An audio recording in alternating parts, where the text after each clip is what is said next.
ಸಾಯಿರಾಮ್. ಆತ್ಮೀಯ ವೀಕ್ಷಕ ಬಾಂಧವರಿಗೆಲ್ಲ ಇವತ್ತಿನ ಜೀವನಾಮೃತ ಕಾರ್ಯಕ್ರಮಕ್ಕೆ ಸ್ವಾಗತ ಸುಸ್ವಾಗತ. ವೀಕ್ಷಕರು, ಇವತ್ತು ಪ್ರತಿಯೊಬ್ಬರು ನೋಡಿಕೊಂಡು ಅರ್ಥ ಮಾಡಿಕೊಂಡು ಪರಿಪಾಲನೆ ಮಾಡುವಂಥ ಒಂದು ಎಪಿಸೋಡ್ ಮಾಡ್ತಾಯಿದ್ದೀನಿ. ಭಾಳಷ್ಟು ಮಂದಿ ನಾವು ಏನು ಕೆಲಸ ಮಾಡಿದ್ರು ಕಂಪ್ಲೀಟ್ ಆಗ್ತಾಯಿಲ್ಲ, ಕೆಲಸಕ್ಕೆ ಕೈ ಹಾಕ್ತೀವಿ, ಏನೋ 108 ವಿಘ್ನಗಳು ಬರ್ತದೆ. ನಾವೇನಾದ್ರು ಮಾಡೋಕ್ಕೋಯ್ತು ಅಂದರೆ ಕೆಲಸ ಶುರು ಮಾಡ್ತೀವಿ, ಅದರಿಂದ ಶತ್ರುಗಳು ಸೃಷ್ಟಿ ಆಗ್ತಾರೆ. ನಾವೇನೋ ಕೆಲಸ ಪ್ರಾರಂಭ ಮಾಡ್ತೀವಿ ಅಂತಂದರೆ ಆರೋಗ್ಯ ಕೆಟ್ಟೋಗುತ್ತೆ ಅಂತ ಹೇಳಿ ಭಾಳಷ್ಟು ಜನ ನನ್ನ ಹತ್ರ ಡಿಸ್ಕಸ್ ಮಾಡ್ತಾರೆ. ನಿಮ್ಗೆ ಇದೆಲ್ಲ ಅರ್ಥವಾಯಿತೋ ಏನೋ ಗೊತ್ತಿಲ್ಲ, ಆದರೆ ನಾನು ಉದಾಹರಣೆ ಸಮೇತ ನಿಮಗೆ ಅರ್ಥೈಸೋಕ್ಕೆ ಪ್ರಯತ್ನ ಪಡ್ತೀನಿ. ಒಂದು ಹುಡುಗ ಓದಲಿಕ್ಕೆ ಅಂತ ಕಾಲೇಜ್ಗೆ ಹೋಗ್ತಾನೆ, ಅಡ್ಮಿಷನ್ ಆಗ್ತಾನೆ. ಸ್ವಲ್ಪ ದಿವಸ ಕಾಲೇಜ್ ಅವನಿಗೆ ಅಡ್ಜಸ್ಟ್ ಆಗುತ್ತೆ. ಆ ಕಾಲೇಜ್ ವಾತಾವರಣ, ಕಾಲೇಜ್ ವಾಸ್ತು ಅವನಿಗೆ ಸ್ವಲ್ಪ ತೊಂದರೆ ಮಾಡುತ್ತೆ. ಕಾಲೇಜ್ಗೆ ಹೋಗೋಕ್ಕಾಗಲ್ಲ. ಹೋಗ್ತೀನಿ ಅಂತಂದರೆ ಏನೋ ಒಂದು ಜ್ವರ ಬರ್ಬೋದು, ಕೆಮ್ಮು ಬರ್ಬೋದು, ತಲೆ ಸುತ್ತು ಬರ್ಬೋದು. ಓದೋಕ್ಕೆ ಅಂತ ಹೋದಾಗ ಕಾಯಿಲೆ. ಇದು ಸ್ಟೂಡೆಂಟ್ಸಲ್ಲಿ ಆಗ್ತಿರೋ ಒಂದು ತೊಂದರೆ. ಓದೋಕ್ಕೆಂತ ದಿನ ಕ್ಲಾಸ್ಗೆ ಹೋಗ್ತೀನಿ ಅಂತಾನೆ ಏನೋ ಒಂದು ಪ್ರಾಬ್ಲಮ್ ಅವನಿಗೆ. ಅದಕ್ಕೆ ನನಗೆ ಯಾಕೆ ಓದೋಕ್ಕಾಗ್ತಿಲ್ಲ ಅಂತೇಳಿ ಮನೇಲಿದ್ದು ಬಿಡ್ತಾನೆ. ಓದೋಕ್ಕೆಂತ ಹೋದಾಗ ರೋಗ ಬಾಧೆಯಿಂದ ಕಾಲೇಜ್ಗೆ ಹೋಗೋದನ್ನ ನಿಲ್ಲಿಸ್ಬಿಡ್ತಾನೆ. ಅದಕ್ಕೆ ವಿದ್ಯಾಭಂಗ ದೋಷ ಆಯಿತು. ಎರಡನೇದು, ಮನೆ ಕಟ್ಟೋಕ್ಕೆಂತ ಶುರು ಮಾಡ್ತಾರೆ. ಸೈಟ್ ಇದೆ, ಮನೆ ಕಟ್ಟೋಕ್ಕೆಂತ ಶುರು ಮಾಡ್ತಾರೆ. 1.5 ವರ್ಷದಲ್ಲಿ ಮುಗಿಬೇಕಾದದ್ದು ಮನೆ ಕಟ್ಟೋ ಕೆಲಸ 5 ವರ್ಷ ಆದರೂ ಮುಗಿಯೋದಿಲ್ಲ. ಕೆಲಸದವ್ರು ಆಳುಗಳು ಬರಲಿಲ್ಲ, ಆ ಆಳು ಬರಲಿಲ್ಲ, ಮೇಸ್ತ್ರಿ ಬರಲಿಲ್ಲ, ಮೆಟೀರಿಯಲ್ ಕಬ್ಬಣ ಇಲ್ಲ, ಸಿಮೆಂಟ್ ಇಲ್ಲ, ಕಲ್ಲಿಲ್ಲ, ಮಣ್ಣಿಲ್ಲ, ಜಲ್ಲಿ ಇಲ್ಲ. ಯಾವುದೋ ಒಂದು ನೆಪದಿಂದ ಮನೆ ಕಟ್ಟೋದು ತಡ ಆಗ್ತದೆ. ದುಡ್ಡಿದೆ, ಆದರೆ ಮನೆ ಕಂಪ್ಲೀಟ್ ಆಗ್ತಿಲ್ಲ. ಇವತ್ತು ಶುರು ಮಾಡೋಣ ಅಂತ ಹೇಳಿದ್ರು, ಏನು ವಿಪರೀತ ಮಳೆ ಬಂದುಬಿಡ್ತು. ಒಂದು 3 ದಿವಸ ವಿಪರೀತ ಮಳೆ ಬಂದು, ಮಳೆ ಬಂದಿರೋದ್ರಿಂದ ಕೆಲಸ ಮಾಡೋಕ್ಕಾಗಿಲ್ಲ, ಕೆಲಸದವ್ರು ಬರಲಿಲ್ಲ. ಹೋಯ್ತು, ಮಳೆ ನಿಂತೋಯ್ತು. ಶುರು ಮಾಡೋಣ ಅಂತಂದರೆ ಮೇಸ್ತ್ರಿಗೆ ಜ್ವರ, ಮೇಸ್ತ್ರಿಗೆ ತೊಂದರೆ, ಏನೋ ತೊಂದರೆ ಆಯಿತು. ಅವ್ರ ಮನೆ ಯಾರು ಸತ್ತೋದ್ರಂತೆ, ಬರೋಕ್ಕಾಗಲ್ಲ ಅಂತೇಳಿ 12-13 ದಿವಸ ಬರಲಿಲ್ಲ. ಇನ್ನೇನು ಮನೆ ಶುರು ಮಾಡಿಸೋಣ ಕೆಲಸ ಅಂಥೇಳಿ ಎಲ್ಲ ಮಾಡ್ತಾರೆ. ಇದಕ್ಕಿದ್ದಾಗೆ ಮನೆ ಕಟ್ಟಿಸ್ತಾ ಇದ್ರಲ್ಲ, ಅವ್ರ ಮನೇಲೇ ಏನೋ ತೊಂದರೆ ಆಗುತ್ತೆ. ಅಡ್ಮಿಟ್ ಆಯಿತು ಹಾಸ್ಪಿಟ್ಲಿಗೆ ಅಂತನೋ, ಏನೋ ಸೂತ್ಕ ಬಂತು ಅಂತನೋ, ಏನೋ ಒಂದು ತೊಂದರೆ ಮನೆ ಕಟ್ಟೋಕ್ಕೆ ಅಂತ ಹೋದಾಗ. ಒಂದು ಹುಡುಗಿ ನೋಡೋಕೆ ಹೋಗ್ತೀನಿ ಅಂದರೆ ಮದುವೆ ಮಾಡಬೇಕು, ಮಗನ ಕರ್ಕೊಂಡು ಹೋಗ್ತಾರೆ. ಮದುವೆ ಹುಡುಗಿನ ನೋಡೋಕ್ಕೆ ಇನ್ನು ಫಸ್ಟ್ ಟೈಮ್ ನೋಡೋಕೆ ಹೋಗ್ತಾ ಇರೋದು ಹುಡುಗಿ ಮನೆಗೆ ಹೋಗ್ತಾ ಕಾರ್ ಆಕ್ಸಿಡೆಂಟ್ ಆಯಿತು, ಪಂಚರ್ ಆಯಿತು, ಇಲ್ಲ ಏನೋ ಕೆಟ್ಟ ಶಕುನ ಬಂತು, ಮನೆ ಒಳಗಡೆ ಯಾರೋ ಸತ್ರು ಅಂತ. ಹೀಗೆ ಹುಡುಗಿ ನೋಡೋಕ್ಕೆ ಅಂತ ಹೋದಾಗ ಅವ್ನಿಗೆ 108 ವಿಘ್ನಗಳು ಬರ್ತದೆ. ಇಲ್ಲ ಅವನಿಗೆ ಹುಷಾರು ತಪ್ಪಿಬಿಡ್ತಾನೆ, ಅವನಿಗೆ ಹುಷಾರಿಲ್ಲ. ಮದುವೆ ಆಗೋ ಗಂಡಿಗೆ ಹುಷಾರು ತಪ್ಪಿಬಿಡಿ. ಇವತ್ತು ನೆಗಡಿ, ತಲೆಭಾರ, ಮೈಕೈ ನೋವು, ಜ್ವರ, ನೆಕ್ಸ್ಟ್ ವೀಕ್ ಹೋಗೋಣ ಅಂಥೇಳಿ. ಹೀಗೆ ಮದುವೆ ಆಗಬೇಕು ಅಂತ ಹೊರಟು ಹುಡುಗನಿಗೆ ಹುಡುಗಿ ನೋಡೋಕ್ಕೆ ತೊಂದರೆ ಆಗ್ತಿದೆ. ನೋಡಿ, ಶುರು ಮಾಡಿಬಿಟ್ಟಿದ್ದಾರೆ. ಮನೆ ಕಟ್ಟಕ್ಕೆ ಶುರು ಮಾಡ್ದ, ಕಾಲೇಜಿಗೆ ಸೇರಿಕೊಂಡ, ಮದುವೆ ಆಗಬೇಕು ಅಂತ ತೀರ್ಮಾನ ಮಾಡಿ ಹೆಣ್ಣಿನ ಮನೆಗೆ ಹೇಳಿದ್ದಾರೆ, ಇವತ್ತು ಬರ್ತಾ ಇದ್ದೀವಿ ನಾವು ಹೆಣ್ಣು ನೋಡೋಕ್ಕೆ ಅಂತ. ಎಲ್ಲ ಪೋಸ್ಟ್ಪೋನ್ ಆಗ್ತಾನೇ ಇದೆ. ಇಂಟರ್ವ್ಯೂಗೆ ಅಟೆಂಡ್ ಆದ ಒಂದು ಹುಡುಗ, ಸಾಫ್ಟ್ವೇರ್ ಇಂಜಿನಿಯರು. ನೀವು ಸೆಲೆಕ್ಟ್ ಆಗಿದೆಯಾ ಅಂತ ಅಂದರು. ಸ್ಯಾಲ್ರಿ ಕೂಡ ಹೇಳಿದ್ರು, ಇಷ್ಟು ಕೊಡ್ತೀವಪ್ಪ ಅಂಥೇಳಿ. ಖುಷಿಯಾಗಿ ಮನೆಗೆ ಬಂದ. ಆಮೇಲೆ ಅಪಾಯಿಂಟ್ಮೆಂಟ್ ಆರ್ಡ್ರೇ ಬಂದಿಲ್ಲ ಇದುವರೆಗೂ. 5 ತಿಂಗಳಾಯಿತು ಇಂಟರ್ವ್ಯೂಗೆ ಅಟೆಂಡ್ ಮಾಡಿ. ಫೋನ್ ಮೇಲೆ ಫೋನ್ ಮಾಡ್ತಾ ಇದ್ದಾನೆ HR ಗೆ, ನಾನು ಇಂಟರ್ವ್ಯೂ ಅಟೆಂಡ್ ಆದೆ, ನಾನು ಸೆಲೆಕ್ಟ್ ಆಗಿದ್ದೀನಿ ಅಂತ್ರಿ, ಸ್ಯಾಲ್ರಿನೂ ಫಿಕ್ಸ್ ಆಯಿತು, ಅಪಾಯಿಂಟ್ಮೆಂಟ್ ಆರ್ಡ್ರ್ ಬಂದಿಲ್ಲ ನನಗೆ, ಕಳಿಸ್ತೀವಿ, ಸ್ವಲ್ಪ ತೊಂದರೆ ಇದೆ, ಕಳಿಸ್ತೀವಿ ಅಂತ 5 ತಿಂಗಳಾದರೂ ಅಪಾಯಿಂಟ್ಮೆಂಟ್ ಆರ್ಡ್ರ್ ಬಂದಿಲ್ಲ. ಅವ್ನು ಕೆಲಸಕ್ಕೆ ಸೇರಿಲ್ಲ. ಅವ್ನು ಬೇರೆ ಕಡೆ ಕೆಲಸಕ್ಕೆ ಹೋಗೋಕ್ಕೂ ಆಗ್ತಿಲ್ಲ. ಯಾಕೆಂದರೆ ಇಲ್ಲಾಗಲೇ ಸೆಲೆಕ್ಟ್ ಆಗಿದ್ದಾನಲ್ಲ, ದುಡ್ಡು ಸ್ಯಾಲ್ರಿ ಕೂಡ ಫಿಕ್ಸ್ ಆಗಿದೆ. ನೋಡಿ, ಇಂಟ್ರ್ಯೂ ಅಟೆಂಡ್ ಆದರೆ ಕೆಲಸ ಸಿಗ್ತಿಲ್ಲ, ಇಂಟ್ರ್ಯೂ ಅಟೆಂಡ್ ಆಗಿದೆ, ಅಪಾಯಿಂಟ್ಮೆಂಟ್ ಆರ್ಡ್ರ್ ಇಲ್ಲ. ಇದೊಂಥರ ವಿಘ್ನ. ಇನ್ನೊಂದು, ಒಂದು ಜಮೀನಲ್ಲಿ ಬೇಲಿ ಹಾಕ್ಬಿಟ್ಟು ತೆಂಗಿನ ಸಸಿಗಳನ್ನ, ಅಡಕೆ ಸಸಿಗಳನ್ನ ನೆಡಬೇಕು ಅಂತ ಒಬ್ಬ ಬೆಂಗಳೂರಿಂದ ಅವ್ರ ಊರಲ್ಲಿ ಜಮೀನಿದೆ, ಸುಮಾರು 100 ಕಿಲೋಮೀಟರ್ ತುಮಕೂರು ಹತ್ರ ಹೋದ. ಬೇಲಿ ಹಾಕ್ಸೋಕ್ಕೆ ಅಂತ ಹೋದಾಗ ಆಜು ಬಾಜುವರೆಲ್ಲ ಗಲಾಟೆಗೆ ಬಂದುಬಿಟ್ರು. ನಮ್ಮ 10 ಅಡಿ ಜಾಗ ಇದೆ, ನೀನು ಹೆಂಗೆ ಬೇಲಿ ಹಾಕ್ತೀಯಾ, ಇದು ನಮ್ಮಲ್ಲಿ ಒಂದು 15 ಅಡಿ ಜಾಗ ಇದೆ, ನೀನು ಹೆಂಗೆ ಬೇಲಿ ಹಾಕ್ತೀಯಾ. ಹಾಗೆ ಬೇಲಿ ಹಾಕಿ ಗಿಡ ತೊಗೊಂಡು ನೆಡಬೇಕು ಅಂತ ಹೋದ ತಕ್ಷಣ ಆಜು ಬಾಜುವರೆಲ್ಲ ಶುರು ಆಗ್ಬಿಟ್ರು. ವ್ಯವಸಾಯ ಮಾಡೋಕ್ಕೆ ಅಂತ ಹೋದಾಗ ಆಜು ಬಾಜುವ್ರ ಗಲಾಟೆ ಶುರು ಮಾಡಿ, ನಮ್ಮ ಗದ್ದೆ ಮೇಲೆ ಓಡಾಡಬೇಡ, ನೀನು ಇಲ್ಲಿ ರಸ್ತೆನೇ ಇಲ್ಲ, ಬೇರೆ ಕಡೆ ಹೋಗು. ಹೀಗೆ ವ್ಯವಸಾಯ ಮಾಡೋಕ್ಕೆ ಅಂತ ಹೋದಾಗ ಹಲವಾರು ವಿಘ್ನಗಳು, ಬೇಲಿ ಹಾಕಿಸ್ತೀನಿ ಅಂತ ಹೋದಾಗ ಹಲವಾರು ವಿಘ್ನಗಳು. ತೀರ್ಥಯಾತ್ರೆಗೆ ಅಂತ ಹೊರಟರು, ರಾಮೇಶ್ವರದಲ್ಲಿ ತಲುಪಿದ ರೋಗಿ. ರಾಮೇಶ್ವರದಲ್ಲಿ ಸ್ನಾನ ಆಯಿತು, ದರ್ಶನ ಆಯಿತು. ಇದಕ್ಕಿದ್ದಾಗೆ ಅವ್ರಿಗೆ ಏನಾಯಿತು ಏನೋ ವಿಪರೀತ ಚಳಿ ಬಂದುಬಿಟ್ಟು ಅನ್ಕಾನ್ಷಿಯಸ್, ಪ್ರಜ್ಞಾಹೀನರಾಗ್ಬಿಟ್ರು, ಪ್ರಜ್ಞೆ ಇಲ್ಲ. ಸಡನ್ನಾಗಿ ರಾಮೇಶ್ವರದಲ್ಲಿ ಹಾಸ್ಪಿಟ್ಲಿಗೆ ಅಡ್ಮಿಟ್ ಮಾಡೋದು. ಅವರು ಐಸಿಯುಗೆ ಅಡ್ಮಿಟ್ ಮಾಡಿಬಿಟ್ಟು 1 ವಾರ ಇಟ್ಕೊಂಡ್ರು. ಮುಂದಿನ ಟ್ರಿಪ್ಪೇ ಕ್ಯಾನ್ಸಲ್, ಅವ್ರಿಗೆ ಮುಂದೆ ಹೋಗೋಕ್ಕೆ ಆಗಿಲ್ಲ. ಅವ್ರು ರಾಮೇಶ್ವರದಿಂದ ಕಾಶಿಗೆ ಹೋಗಬೇಕು. ರಾಮೇಶ್ವರ ಮಣ್ಣು, ರಾಮೇಶ್ವರ ತೀರ್ಥ ತೊಗೊಂಡು ವಿಶ್ವನಾಥನಿಗೆ ಅಭಿಷೇಕ ಮಾಡಬೇಕಂತ ಪ್ಲ್ಯಾನ್ ಮಾಡ್ಕೊಂಡು ಹೋದವರು ರಾಮೇಶ್ವರದಲ್ಲಿ 15-20 ದಿವಸ ತಂಗ್ಬಿಟ್ರು. ಕಾಶಿಗೆ ಹೋಗೋಕ್ಕೆ ಆಗಲಿಲ್ಲ. ಅಯೋಧ್ಯೆಗೆ ಹೋಗಬೇಕು ಅಂದ್ಕೊಂಡಿದ್ರು, ಆಗಲಿಲ್ಲ. ಮಥುರಾಗೆ ಹೋಗಬೇಕು, ಗಯಾಗೆ ಹೋಗಬೇಕು ಅಂತೆಲ್ಲ ಪ್ಲ್ಯಾನ್ ಮಾಡ್ಕೊಂಡು ಹೊರಟವರು ರಾಮೇಶ್ವರದಲ್ಲಿ ಜ್ವರದಲ್ಲಿ 15-20 ದಿವಸ ಅಡ್ಮಿಟ್ ಆದರು.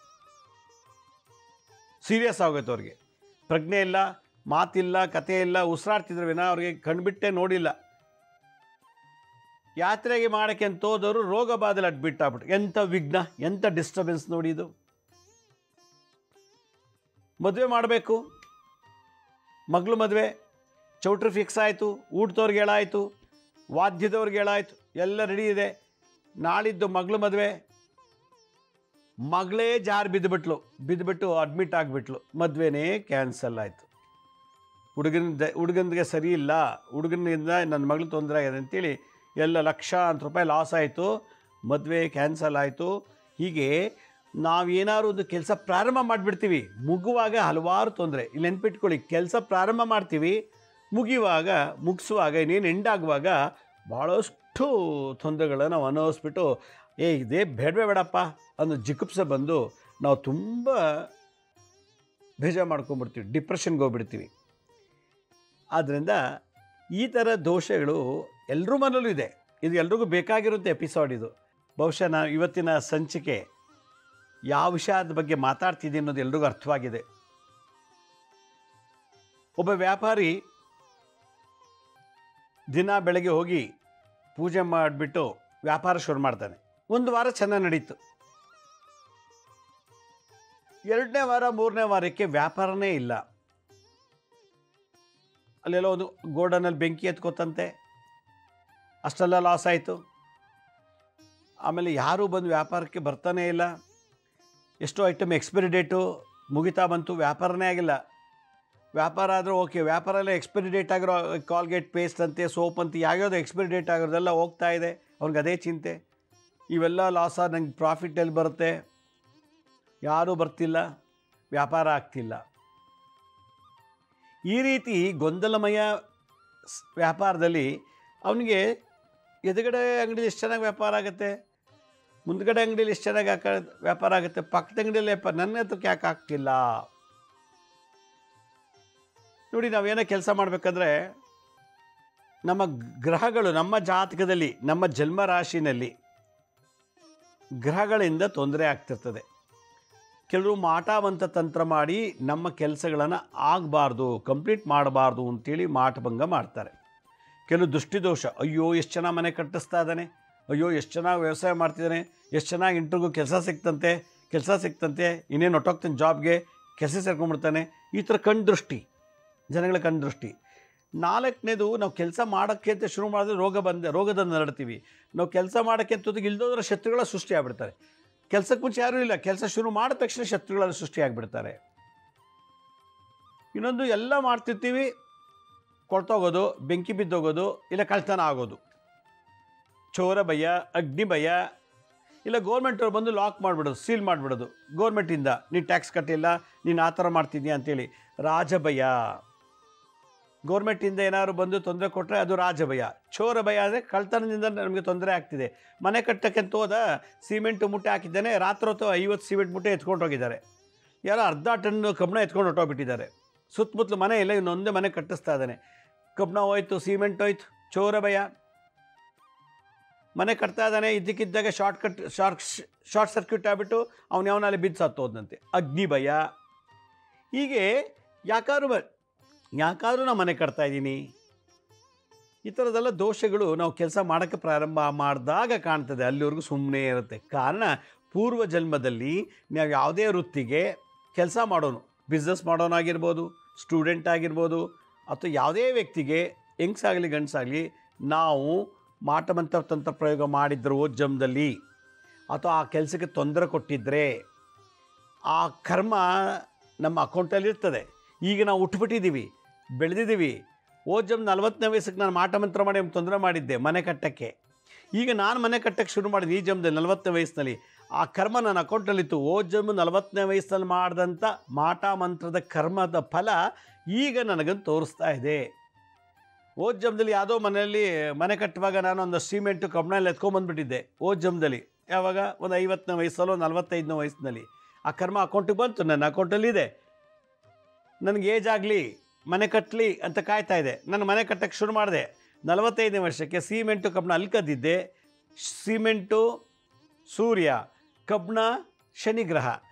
ಈ ಶನಿ ಮತ್ತು ಸೂರ್ಯ ನನ್ನ ಜಾತಿಲದೆ ಪ್ರಮೋಟ್ ಮಾಡ್ತದೆ. ನಾನು 45ನೇ ವರ್ಷ ಮನೆ ಕಟ್ಟಕ್ಕೆ ಶುರು ಮಾಡಿದಾಗ ನನ್ನ ಮನೆ ಕಟ್ಟಕ್ಕೆ ಜಾಗದಿಂದ ಒಂದು 50 ಸಿಮೆಂಟ್ ಮೂಟೆ ಹೊರಟೋಯ್ತು, ಕಬ್ಬಣನೂ ಹೊರಟೋಯ್ತು.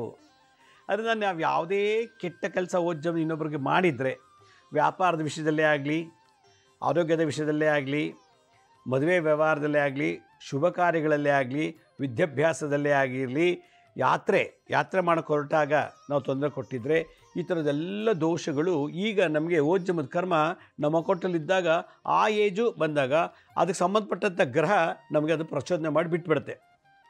ಯಾವ ಗ್ರಹಗಳು ತೊಂದರೆ ಮಾಡಲ್ಲ, ಕೆಟ್ಟದ್ದು ಮಾಡಲ್ಲ. ನಾವೇನು ಮಾಡಿದ್ವೋ ಅದಕ್ಕೆ ಸಂಬಂಧಪಟ್ಟಂಥ ಗ್ರಹ. ಈಗ ಕಬ್ಬಣ ಕದ್ದೆ, ಶನಿ. ಕಬ್ಬಣಕ್ಕೆ ಅಧಿಪತಿ ಯಾರು? ಶನಿ ಗ್ರಹ. ಶನಿ ಬಂದ, ಅವನೇನು ತೊಂದರೆ ಮಾಡೋಕ್ಕೆ ಬಂದಿಲ್ಲ. ನೋಡಪ್ಪ, ಜನ್ಮದಲ್ಲಿ ಕಬ್ಬಣ ಕತ್ಕೊಂಡ್ಬಂದಿದೆ, ಈ ಜನ್ಮದಲ್ಲಿ ನಿನಗೆ ಅದರದ್ದು ವಾಪಸ್ ಕೊಡ್ತಾ ಇದ್ದೀನಿ ಅಂತೇಳಿ ಆ ದಶಾಭುಕ್ತಿ ಬಂದಾಗ ಶನಿ ಏನು ಮಾಡ್ತಾನೆ, ನಮಗೆ ತಂದು ಹಾಕು ಕಬ್ಬಣ ಅಂತ ಮನಸ್ಸು ಕೊಡ್ತಾನೆ, ಸಿಮೆಂಟ್ ತಂದು ಹಾಕು ಅಂತ ಮನಸ್ಸು ಕೊಡ್ತಾನೆ. ತಂದು ಹಾಕಿದ್ಮೇಲೆ ನಾನು ಕಳ್ತನ ಮಾಡಿದ್ನಲ್ಲ, ಹಾಗೆ ನಾನು ಯಾರ ಮನೇಲಿ ಕಳ್ತನ ಮಾಡಿದ್ನೋ ಅದೇ ವ್ಯಕ್ತಿ ಈಗಲೂ ಹುಟ್ಟಿರ್ತಾನೆ. ಅವನು ಎಷ್ಟು ಬೇಕೋ ಅವ್ನ ಕರ್ಮ ಜಮಾ ಆಗೋವರೆಗೂ 50 ಮೂಟೆ ಸಿಮೆಂಟು, ಅರ್ಧ ಟನ್ ಕಬ್ಬಣ ಎತ್ಕೊಂಡು ಹೊರಟೋಗ್ತಾನೆ. ನಾನು ಅವ್ನಿಗೆ ಹಂಗೆ ಮಾಡಿದ್ದೆ, ಈಗ ಮಾಡ್ದೆ. ಅದಕ್ಕೆ ಯಾವ ಗ್ರಹಗಳು, ಯಾವ ದೇವತೆಗಳು ಕರೆಕ್ಷನ್ನೂ ಮಾಡಲ್ಲ, ಅಡಿಷನ್ನೂ ಮಾಡಲ್ಲ, ಯಾವುದನ್ನು ಎಕ್ಸ್ಟ್ರಾ ಕೊಡೋದೂ ಇಲ್ಲ, ಯಾವುದು ಎಕ್ಸ್ಟ್ರಾ ಇಲ್ಲ. ನಾವು ಅಲ್ಲಿ ಏನು ಕರ್ಮ ಇದೆಯೋ ಆ ಕರ್ಮನ ಇಲ್ಲಿ ಜಮಾ ಮಾಡಲಿಕ್ಕೆ ಮತ್ತೆ ನಮ್ಮನ್ನು ಹುಟ್ಟಿದ್ದೀವಿ. ಅದನ್ನು ವಸೂಲಿ ಮಾಡ್ಕೊಳ್ಳೋಕ್ಕೆ ಅದೇ ಜನ ಮತ್ತೆ ರೀಬರ್ತ್ ಆಗಿದ್ದಾರೆ, ಪುನಃ ಹುಟ್ಟಿದ್ದಾರೆ. ಅದರಿಂದ ಕೊಡೋದು ತಗೊಳ್ಳೋದು, law of vibration, law of ಅಟ್ರಾಕ್ಷನಿಂದ ಜಗತ್ತು ನಿಂತಿದೆ ಅನ್ನೋದು ಮರಿಬಾರ್ದು. ಹೀಗಾಗಿ ನಾವು ಯಾವುದೇ ತೊಂದರೆಗಳನ್ನು ಮಾಡಬಾರ್ದು. ನಮ್ಮ ಕೈಲಿ ಮಾಡೋಕ್ಕಾಗಿಲ್ವಾ, ತೊಂದರೆ ಕೊಡಬಾರ್ದು. ಎಲೆಕ್ಷನ್ ನಿಂತ್ಕೊಂಡ್ಬಿಡ್ತಾನೆ ಲಕ್ಷ್ಮೀ ಶ್ರೀನಿವಾಸ್ ಅಂಥೇಳಿ ನನಗೆ ಭಾಳಷ್ಟು ತೊಂದರೆ ಕೊಡ್ತಾರೆ. ನಾಮಿನೇಷನ್ ಫೈಲ್ ಮಾಡುವಾಗಲೂ ತೊಂದರೆ, ಮಾಡಾದ್ಮೇಲೆ ತೊಂದರೆ, ಎಲೆಕ್ಷನ್ ಟೈಮಲ್ಲಿ ತೊಂದರೆ, ಕೊನೆಗೆ ನನಗೆ ಗೆಲ್ಲಕ್ಕೆ ಬಿಡೋದಿಲ್ಲ. ಈ ಕರ್ಮ ಯಾಕಾಯಿತು ಅಂದರೆ ಇದೇ ಕರ್ಮ ನಾನು ಮಾಡಿದ್ದೆ, ಅದು ಇವಾಗ ನನಗೆ ಅಟ್ರಾಕ್ಷನ್ ಆಯಿತು, ವೈಬ್ರೇಟ್ ಆಯಿತು. ಯಾವ ದೇವತೆಗಳು ಗ್ರಹಗಳು ಒಳ್ಳೆಯದೂ ಮಾಡಲ್ಲ, ಕೆಟ್ಟದ್ದು ಮಾಡಲ್ಲ ಅಂತ ತಲೆಯಲ್ಲಿರಬೇಕು. ಯಾಕೆ ಹಿಂಗಾಗ್ತಿದೆ? ಜನ್ಮದ ಕರ್ಮ ಈಗ ನಡೀತಾ ಇದೆ, ಅನುಭವಿಸ್ಬಿಡ್ಬೇಕು. ಎಸ್ಕೇಪ್ ಮಾಡಲಿಕ್ಕೆ ಹೋಗಬಾರ್ದು. ಎಸ್ಕೇಪ್ ಏನಾದ್ರು ಮಾಡಿಕೊಂಡ್ರೆ ಕರ್ಮನ ಮತ್ತೆ ಹುಟ್ಟಿ ಅದೊಂದು ಕರ್ಮನ ಕ್ಲಿಯರ್ ಮಾಡ್ಕೊಳ್ಳೋಕ್ಕೆ ಇನ್ನೆಲ್ಲೋ ಇನ್ಯಾರ್ದೋ ವಂಶದಲ್ಲಿ ಗೋತ್ರದಲ್ಲಿ ಹುಟ್ಟುಬಿಡ್ತೀವಿ. ಆದ್ದರಿಂದ ಕರ್ಮ ಸಿದ್ಧಾಂತ ಪ್ರಕಾರ, ಕರ್ಮ ರಿಗ್ರೆಷನ್ ಥಿಯರಿ ಪ್ರಕಾರ ಇನ್ನೊಬ್ಬರಿಗೆ ತೊಂದರೆ ಕೊಡೋದ್ರಿಂದ ನಿಮಗೆ ಇವಾಗ ಸುಖ ಸಿಗ್ಬೋದು, ಆದರೆ ಹತ್ತರಷ್ಟು ನಷ್ಟ ಮುಂದಾಗತ್ತೆ. ಇದು ಕಲಿಯುಗ. ಇದು ಕಲಿಯುಗ ಅಂತಲ್ಲ, ಎಲ್ಲ ಯುಗದಲ್ಲೂ ಇದು ಭಗವಂತ ಬರೆದಿರೋ ಬೈಬಲ್.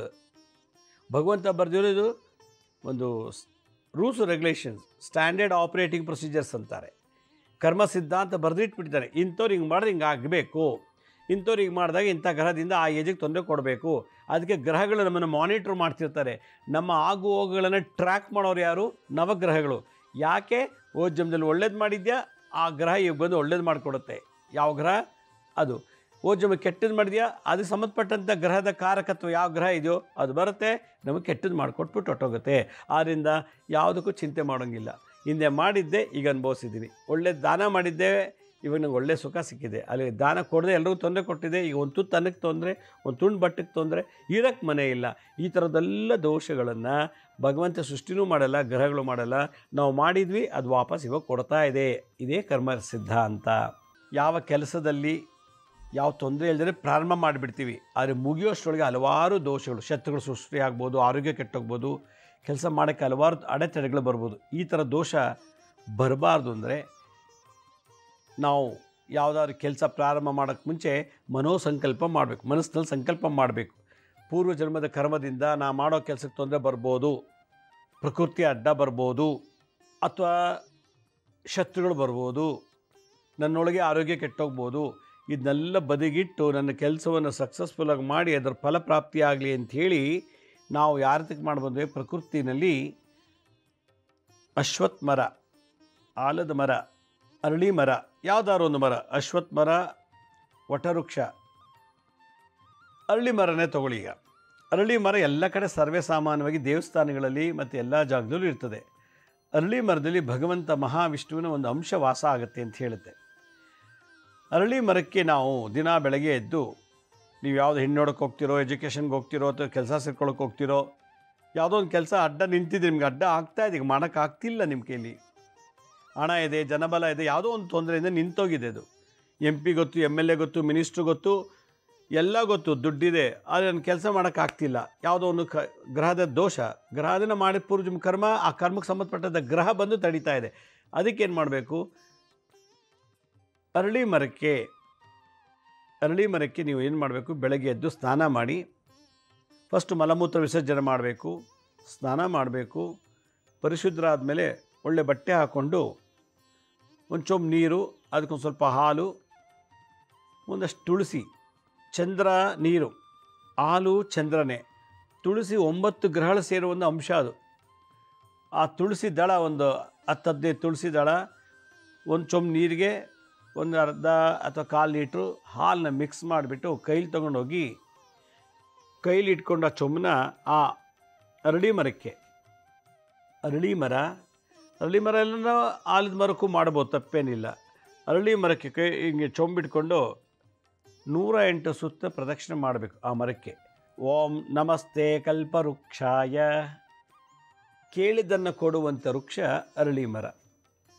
ನಮಸ್ತೆ ಕಲ್ಪವೃಕ್ಷಾಯ, ಕಲ್ಪವೃಕ್ಷದಲ್ಲಿರುವಂಥ ಸಕಲ ಎಲ್ಲ ಸೆಲ್ಸು, ಮಾಲಿಕ್ಯೂಲ್ಸು, ಆಟಮ್ಸು, ಟಿಶ್ಯೂಸು ಎಲ್ಲ ಬೆಳೆದಿರುವಂಥ ಆ ಒಂದು ಕಲ್ಪವೃಕ್ಷ.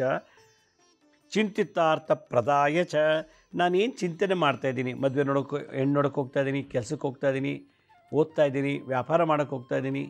ಚಿಂತಿತಾರ್ಥ ಪ್ರದಾಯ ಚ, ನಮಸ್ತೆ ಕಲ್ಪವೃಕ್ಷಾಯ ಚಿಂತಿತಾರ್ಥ ಪ್ರದಾಯ ಚ, ವಿಶ್ವಂಭರಾಯ ದೇವಾಯ, ಇಡೀ ವಿಶ್ವಕ್ಕೆ, ಈ ಭೂಮಿಗೆ ನೀನು ದೇವಮಾನವಾಗಿರುವಂಥ ವೃಕ್ಷ. ವಿಶ್ವಂಭರಾಯ ದೇವಾಯ, ದೇವಸ್ವರೂಪಿ, ಭಗವಂತ ನಾವು ನೋಡೋಕ್ಕಾಗ್ತಿಲ್ಲ, ಆ ಭಗವಂತನ ಅಂಶ ಈ ಮರದಲ್ಲಿ ನೋಡ್ತಾ ಇದ್ದೀವಿ. ನಮಸ್ತೆ ವಿಶ್ವಮೂರ್ತಯೇ, ನಮಸ್ತೆ ವಿಶ್ವಮೂರ್ತೆ, ವಿಶ್ವಕ್ಕೆ ಮೂರ್ತಿ ಆಗಿರುವಂಥ ಏ ವೃಕ್ಷ ರಾಜ ಕಲ್ಪವೃಕ್ಷ, ನಾನು ನಿನಗೆ ನಮಸ್ಕಾರ ಮಾಡ್ತಾಯಿದ್ದೀನಿ ಅಂತೆ. ಓಂ ನಮಸ್ತೆ ಕಲ್ಪವೃಕ್ಷಾಯ ಚಿಂತಿತಾರ್ಥ ಪ್ರದಾಯ ಚ, ವಿಶ್ವಂಭರಾಯ ದೇವಾಯ ನಮಸ್ತೆ ವಿಶ್ವಮೂರ್ತಯೇ. ಓಂ ನಮಸ್ತೆ ಕಲ್ಪವೃಕ್ಷಾಯ ಚಿಂತಿತಾರ್ಥ ಪ್ರದಾಯ ಚ, ನಾನೇನು ಚಿಂತನೆ ಮಾಡಿಕೊಂಡು ಏನು ಸಂಕಲ್ಪ ಮಾಡ್ಕೊಂಡು ಹೋಗ್ತಾ ಇದ್ದೀನಿ ಅದನ್ನು ವಿಶ್ವಂಭರಾಯ ದೇವಾಯ, ವಿಶ್ವಕ್ಕೆ ಮಹಾರಾಜ ಚಕ್ರವರ್ತಿ ಆಗುವಂಥ ಸ್ವರೂಪನಾದ ದೇವಾಯ ನಮಸ್ತೆ ವಿಶ್ವಮೂರ್ತಯೇ, ವಿಶ್ವಕ್ಕೆ ಮೂರ್ತಿಯಾದಂಥ ನೀನು ನಮಸ್ಕಾರ ಮಾಡ್ತಾಯಿದ್ದೀನಿ ಅಂಥೇಳಿ ಈ ಭಾವನೆಯಲ್ಲೇ ಪ್ರದಕ್ಷಿಣೆ ಮಾಡಬೇಕು 108 ಸುತ್ತು. ಇಂಥದ್ದು ನಿಮ್ಗೆ ಎಷ್ಟು ವಯಸ್ಸಾಗಿದೆಯೋ ಅಷ್ಟು ವಯಸ್ಸಿನಷ್ಟು ಮಾಡಬೇಕು. 40 ವರ್ಷ ಅಂದರೆ 40 ದಿನ 108 ಸುತ್ತು, ಒಂದು ದಿನಕ್ಕೆ 108 × 40 ಡೇಸ್.